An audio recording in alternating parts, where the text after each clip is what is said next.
எல்லோருக்கும் வணக்கம். பகவான் யோகியை பற்றி ஞான முறைங்கிற தலைப்புல சங்கரன் பேச சொல்லியிருந்தாங்க. இதுல என்னன்னா, எனக்கு பொதுவாகவே ஃபேமிலி, வேலை, குடும்பம் இப்படிதான் இருந்துருக்கீங்க. இதுல மெயினா சாமியோடைய நாமத்தினாலதான் என்னுடைய வாழ்க்கையை ஆரம்பம். ஒரு வேலையே இல்லாத ஒரு பையன் சாமி கிட்ட போய் ராணி மடத்துல அவர் காலையில படுத்து கிடந்து நைட் ஃபுல்லா அங்கதான் படுத்து கிடந்து. அவங்க வெளியில சும்மா தான் இருக்கும். படுத்து கிடந்து எனக்கு திக்கடிச்சு நின்று அங்க போய் கண்கலங்கி படுத்து கிடந்த ஒரு நாள் இரவு மட்டும்தான். அதுக்கடுத்து எந்திரிச்சு வந்தேன். யோகிராம் சொல்லணும், யோகிராம் சொல்லணும், யோகிராம் ஜெயகுருராயான்றத மட்டும் என் காலில் அவர் சாமிதாஸ் காலில் சொல்றாரு. இதை மட்டும் நீங்க வாழ்க்கையில சொல்லிக்கிட்டே இரு, வாழ்க்கை நீ படிப்படியாக முன்னேறதுங்கிறத மட்டும் சொன்னாரு. சொன்னது அப்பட்டமாக அவ்வளோ அழகாக அது நடந்தேறி இன்னைக்கு சாமியே அங்க வர்ற அளவுக்கு அந்த இடம் வளர்ந்துருக்குன்னா அது சாமியோடைய அருள் தானே தவிர என்னுடைய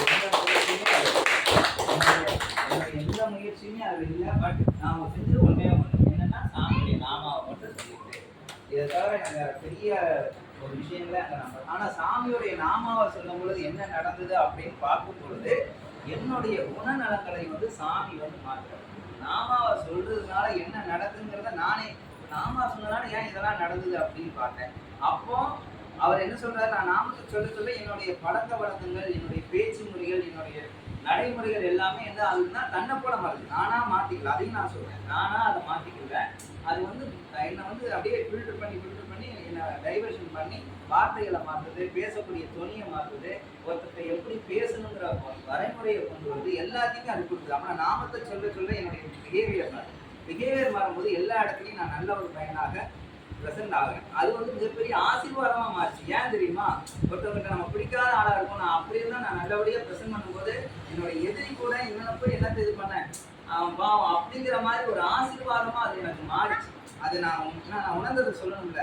எனக்கு பிடிக்காதவங்க கூட நான் நின்று பேசும்போது கூட அவங்க என்ன செய்வாங்கன்னா, சரி அவன் ஏதோ பாவம் ஏதோ தெரியாம பேச, எல்லாரும் என்ன சொல்லுவாங்கன்னா நம்ம தெரிஞ்சு கோவப்பட்டு பேசுறாங்க கூட, அவன் தெரியாம ஏதாவது பேசிருப்பான்ப்பா அப்படின்னு தான் அதை எடுத்துக்கிட்டாங்க. தவிர நான் ஒரு வேகத்துல வினயத்துல பேசுறது கூட யாரும் என்ன செய்யல, வினயமாக எடுத்துக்கொள்ள. அதனாலேயே என் வாழ்க்கை எப்படி மாறியது, எளிதாகவும் ஸ்மூதமாகவும் மாறிச்சு. அப்ப இதை ஏன் நம்ம செய்யக்கூடாது, இப்படி அழகா மாறுது, நம்மளும் ஏன் நல்ல வார்த்தைகளை பயன்படுத்தி நல்ல ஒரு வழிக்கு ஏன் போகலாம், எதையும் ஏன் எத்தனை கூட ஒரு வேகத்தோட எதையும் நம்ம ப்ரெசென்ட் பண்ணணும், பொறுமையா போகுங்கிற விஷயத்த இந்த நாம நமக்கு இப்படிதான் என்னுடைய வாழ்க்கை பயணம் ஆச்சு. அதுதான் அவ்வளவு பெரிய விஷயங்களை என் கூட எல்லாருடைய தொடர்புகளையும் பகவான் அதுக்கிட்ட ஒவ்வொருத்தரையா இன்ட்ரடியூஸ் பண்றாரு.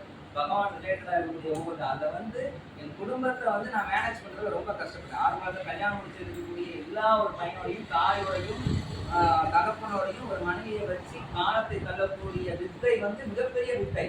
அது எனக்கு சொல்லித்தரப்படல. ஆனா நாமும் அதை வழி நடத்தி ஒரு நாமத்தை சொல்லும்போது ஒரு பெரியவங்கிட்ட எப்படி பேசணும், ஒரு மனைவி கிட்ட எப்படி பேசணும், ஒரு குழந்தைக்கு நீ எந்த அளவுக்கு நீ நடந்துக்கணும், இந்த விஷயங்கள்லாம் அது சொல்லி கொடுத்து. அப்போ ரெண்டு விஷயம் மட்டும் எனக்கு கற்றுக் கொடுத்துச்சு. ஒண்ணே விட்டு கொடுக்குறது, ரெண்டாவது சகிப்பு தன்மையோட இருக்கு. விட்டு கொடுக்குறது, சகிப்பு, நன்றி உணர்வு மெயினா கட்டு. நன்றி உணர்வோட இருக்கணும்ன்றது நான் நாமத்தை சொல்லதான் ஒரு தாய் ஒரு தகப்பனுக்கு நம்ம எந்த அளவுக்கு நன்றி உணர்வோட இருக்கும். அவங்ககிட்ட நிறைய குறைகள் இருக்கும், நிறைய இருக்கும். அதுக்காக ஒரு குறை இருக்கிறதுக்காக நிறைய வேலைகளை நம்ம என்ன செய்ய முடியாது. தள்ளி விட்டுட்டு அவங்களை எனக்கு பிடிக்கல அப்படின்னா நீ சரியில்லை, அம்மா அப்பா சரியில்லை அப்படின்னு சொல்ல முடியாது. பொண்டாட்டிட்டு 1000 நிறைகள் இருக்கும், 1000 குறைகள் இருக்கும். அதுக்காக குறைகளை மட்டுமே நான் என் பொண்டாட்டி மேல பழிய போட்டு எங்க அம்மா அப்பாவுக்கு ஒழுங்கா பார்க்கணும் அவளை நான் என்ன செய்ய முடியாது, தள்ளி விட முடியாது. இப்படி ஒரு நடுநிலையான ஒரு சூழ்நிலையை உருவாக்குனது இந்த நாமம் தான் எனக்கு உருவாக்கு. அதை பேலன்ஸ் பண்ணி சரி அம்மா இவங்களுக்கு தக்க இதை எப்படி கொண்டு போறது, இவங்களுக்கு தக்க நம்ம எப்படி பண்றது, படிச்சு கொஞ்சம் கொஞ்சமா நகட்டுறோம். சாமியோடைய கருணை பாருங்க. அம்மா அப்பாவையும் யோகிராம் சொல்லக்குமார் கொண்ட அந்த நம்ம ஒரு சும்மா நான் ஒரு இதுல ஆரம்பிச்சது, நமக்கு ஒரு வேலை எடுத்து நன்றி உணர்வோட நான் அதை ஆரம்பிச்சேன். எனக்கு வேலை கொடுத்த சாமிக்கு ஒரு சின்ன போட்டோ வச்சு யாரோ ஒருத்தர் கும்பிடணும்னு தான் முடிவு பண்றாங்க.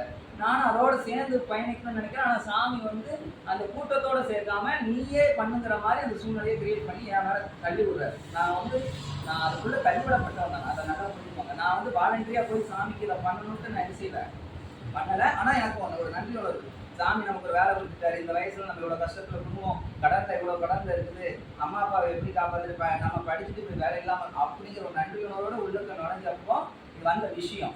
அப்படிங்கிறப்ப அம்மா அப்பா வந்து இதுக்குள்ள வர்றாங்க. அதுக்கடுத்து அவங்களும் என்ன செய்றாங்க, உள்ள வந்துறாங்க. அதுக்கடுத்து என் மனைவியும் அவ ஸ்ரீராம், அவ வந்து சின்ன வயசுல இருந்து எழுதுறது வந்து நான் இது மட்டும் இல்ல, ஸ்ரீராமஜெயம்.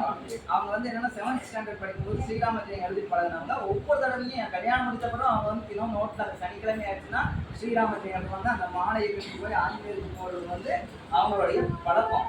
அப்ப நான் என்ன சொன்னேன்னா, நீ ஸ்ரீராமஜெயம் எழுதுற, அதோட இந்த நாமத்தையும் கொஞ்சம் எழுது அப்படின்னு நான் சொன்னேன்.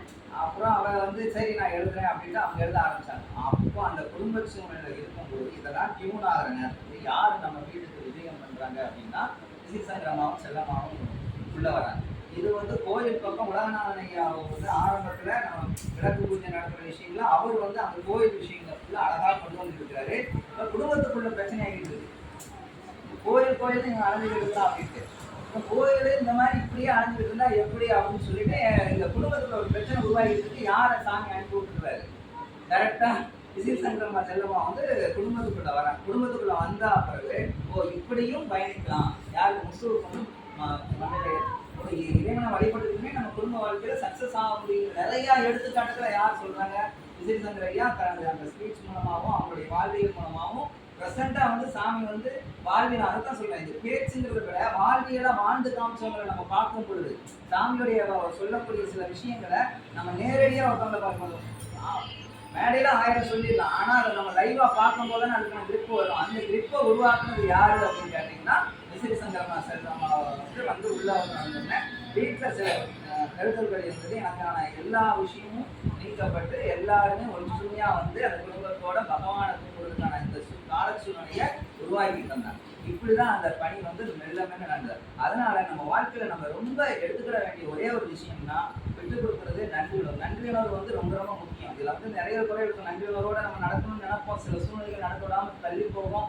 இருந்தாலும் அதை மனதுக்குள் வைத்துக்கிட்டு அட்லீஸ்ட் இறைவனை நினைத்தாவது அவங்களுக்கு நான் உதவ முடியல அப்படின்னு நினைச்சா கூட சில நேரங்களில் நம்ம மனசான ஆத்மாத்மாவது அவங்களுக்கு ஒரு நன்றி உணர்வை நம்ம என்ன செஞ்சுக்கிட்டு இருக்கணும், செலுத்திக்கிட்டு இருக்கணும். விட்டுக் கொடுப்பதும் நன்றி உணர்வு 2 இருந்தா போதும். பகவான் நம்மளை சுற்றி நமக்கு பெரிய பெரிய பாதுகாப்போடையும் பெரிய பெரிய அருளோடும் உடலுக்கு நல்ல ஆரோக்கியத்தோடும். ஒரு நோய் வந்துச்சுன்னா போதும், சாமி வேற மேஜிக் பண்ணி அதை மாற்றுவார். ஒரு கடன் வந்துச்சுன்னா அதுக்கு ஒரு மேஜிக் பண்ணுவார். ஒரு சிக்கல் வரைக்கும் ஒரு காலகட்டத்துல வீட்டுல கடன்காரங்க மட்டுமே நின்றுக்கிட்டு இருந்த காலகட்டம். காலையில ஆயிடுச்சுன்னா காலையில கடன் கேட்டு வந்துருவாங்க.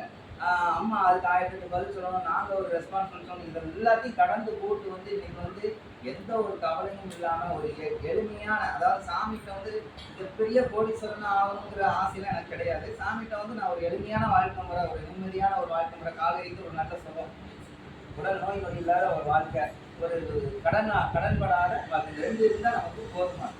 நோய் நொடி இல்லாத வாழ்க்கையும் கடன் இல்லாத வாழ்வும் போதுமானது. இந்த 2ஐயும் சாமி இருக்க போய் நாங்கள் எங்கள் கர்மா, நான் கூட சொல்லுவேன், சாமி டம்முன்னு வந்து லாத்தியில் இவ்வளோ பெருசாக உட்காந்துருந்தா அவ்வளோ கர்மாவை நம்ம சொந்துருக்கோம். என்ன தூக்கி கழுவணும்னா இவ்வளோ பெரிய கோயிலாக இருந்தால் தான் செல்லக்கூடிய கர்மாவை கழிக்க முடியும்னு வந்து உட்காந்தாரான்னு எனக்கு தெரியல.